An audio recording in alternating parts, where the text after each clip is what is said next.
Sales Rep Radio. Hi, everybody. This is Dan Walker, and this is Sales Rep Radio, a presentation of timeless sales tips and best practices from some of the world's most talented sales consultants. It's news from your world, and it starts right now. Hot tips, Sales Rep Radio. We've all heard for the longest time that in order to be successful, you've got to think big, really big. But when it comes to getting in the door of those really big companies, believe it or not, you really need to think small. So says best-selling author, speaker, and sales consultant Jill Konrath. Jill, great to have you back here on Sales Rep Radio. Thank you, Dan. I'm glad to be here again. Now, Jill, it's all about getting into big companies, and it's a real challenge, isn't it? It's a real challenge, and it's so hard today, I can't even tell you. Most people are looking at those big corporations, go, how do I get into 3M? How do I get into General Mills? How do I get into GE? And they're just looking at these companies longingly thinking, if only I could get my foot in the door, I could make some money this year, I could land a big contract, I could have a prestigious client, and things would really be good, and my boss would be off my back, those kind of things. Well, to coin the old Dusty Springfield song from the 60s, wishing and hoping ain't going to cut it. We've got to have a strategy here. The biggest challenge is that people look at these corporate behemoths and they think, how am I going to tackle them? How am I going to get my foot in the door? And they literally go down the wrong path in terms of what it takes to get a contract. The key is to get into the company, because once you're in a large corporation, you can get a lot more work. And most people, when they go after these large ones, they go after the big entities within the corporations. For example, if they do marketing communications or if they do graphic design, they may want to call corporate marketing. And corporate marketing is where they work with the big advertising agencies and the big design firms and the big name recognition firms. And these are the most well-entrenched relationships in the organization. And so a smaller firm or anybody who's not working with a big company too that goes smack dab up against their entrenched competitor will find it exceedingly difficult to even get any face time with the decision maker, because they're trying to budge out somebody that the company itself has a huge vested relationship in and a long-term relationship in and doesn't want to start all over. Well, so far that doesn't sound very encouraging, Jill. What do you suggest we do? Don't go in through the main door. You have to go in through the back door or the side doors, because that's where they're not looking for you. If you come into the corporate marketing, or you come into corporate training, or you come into the corporate purchasing function, or you come into the HR department, those are the standard entry paths. Everybody tries to go in that door for the whole corporation. And what you need to do is you need to break the big company down into bite-sized chunks that you can get your arms around and get one contract. Because all you want is one contract. Because once you're in there, like I said, you can spread out and meet people. They can get to know you. They can trust you. They can refer you, and so on and so on. So what does that mean? It means you have to take these big corporations and you have to analyze them ahead of time. And you have to look at your own capabilities and say, what are we really good at? And how does that align with the breakdown of this organization? For example, I was just looking online today at General Electric just to verify how many business units they currently had, because everybody does reorganizations constantly in corporate America. Anyway, they have 6 major business units.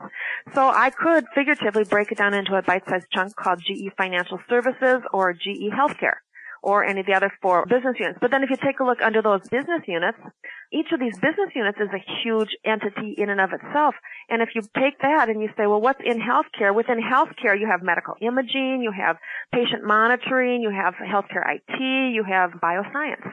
And all those are smaller chunks that you can get your foot in. And it's much easier to go into the healthcare group of GE than it is to go after GE head on. So it sounds like what you're saying is, just get on base. Don't worry about hitting a grand slam. Don't try to hit a grand slam the first time up unless you're going after the enterprise business and you're a huge corporation and you got a whole team of people. Most companies will find themselves much more successful if they break it down into a bite-sized chunk that they can get their arms around. Getting your arms around the cardiology department of GE Healthcare unit is much easier, because then you know you're going specifically after that unit. You can look up and research what's going on in that area. You can understand their business and what issues they're facing. You can know their competitors.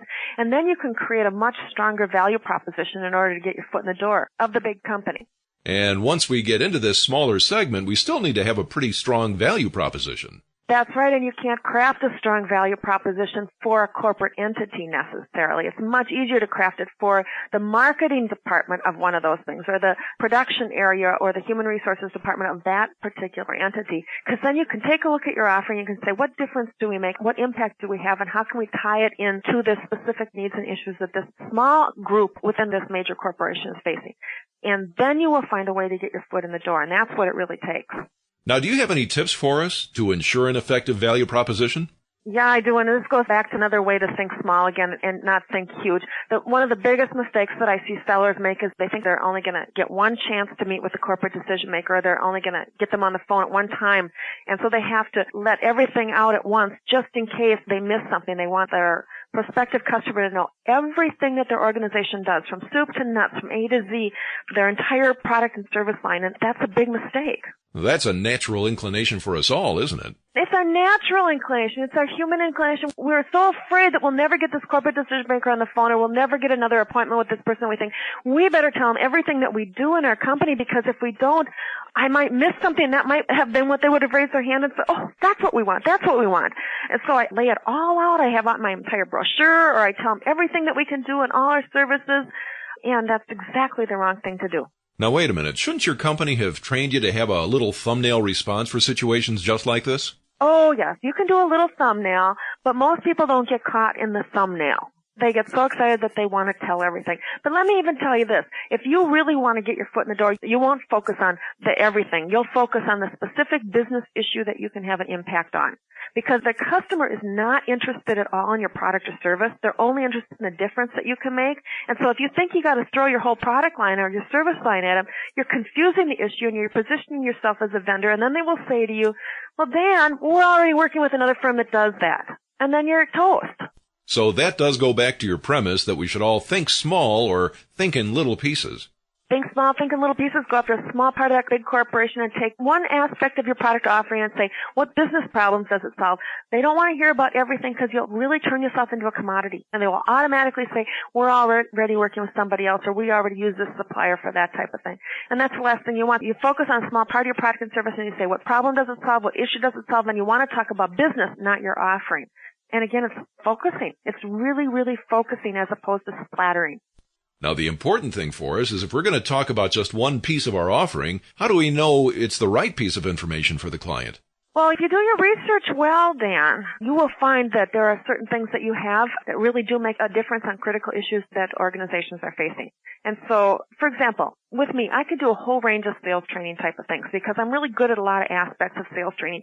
But I find the easiest way to get my foot in the door is to talk about salespeople's struggle to get their foot in the door. So even though I could do training on a whole lot of things and say I had a full range of sales training capabilities, my focus when I work with clients is I contact them, and our focus is on to help their salespeople get their foot in the door because it's such a critical business issue today. So it doesn't matter what my other offerings are because I'm focusing on only one aspect that's really important to something that they're struggling with today. Now, Jill, do you find that once we get in there and convince them that we can solve this small problem for them, that the floodgates open? The floodgates really do start opening because, again, the last thing they want to do is spend time looking for new suppliers. And if you come in and you do a good job as a service provider or a product provider, you take good care of them, they get better results than they were hoping for, they're going to turn to you and ask you more. Or you can come back to them because now you've been working with them and you can say, as I was working with you, I noticed you had some troubles over here. Or I noticed that people over there were struggling with this. Or I saw some issues related to this. And you can bring in new ideas and then you can become a real resource to them. But you got to have one project first to do that. Well, Jill, you've certainly helped us feel a lot better about getting into and making progress in a big company. If you can break it down into small pieces and go after that small chunk of that big corporation with only a small chunk of your product and service offering that you know based on research is a critical issue for that organization and will make a valuable difference, that's the easier way to get in. And the lesson here is don't be lazy. Do the research. No, you can't overlook that. Research is absolutely critical and you can't take the shortcut. Great advice. Jill Konrath at jillkonrath.com. Always a pleasure, and thank you so much for joining us. And that's it for now, folks. Sales Rep Radio is a production of the Marcom Store, the place for strategic sales communications and training, e-learning, video, and corporate podcasts just like this one. This is Dan Walker. Thank you so much for listening, and be sure to subscribe to this podcast. We'll see you again next time for another edition of Sales Rep Radio.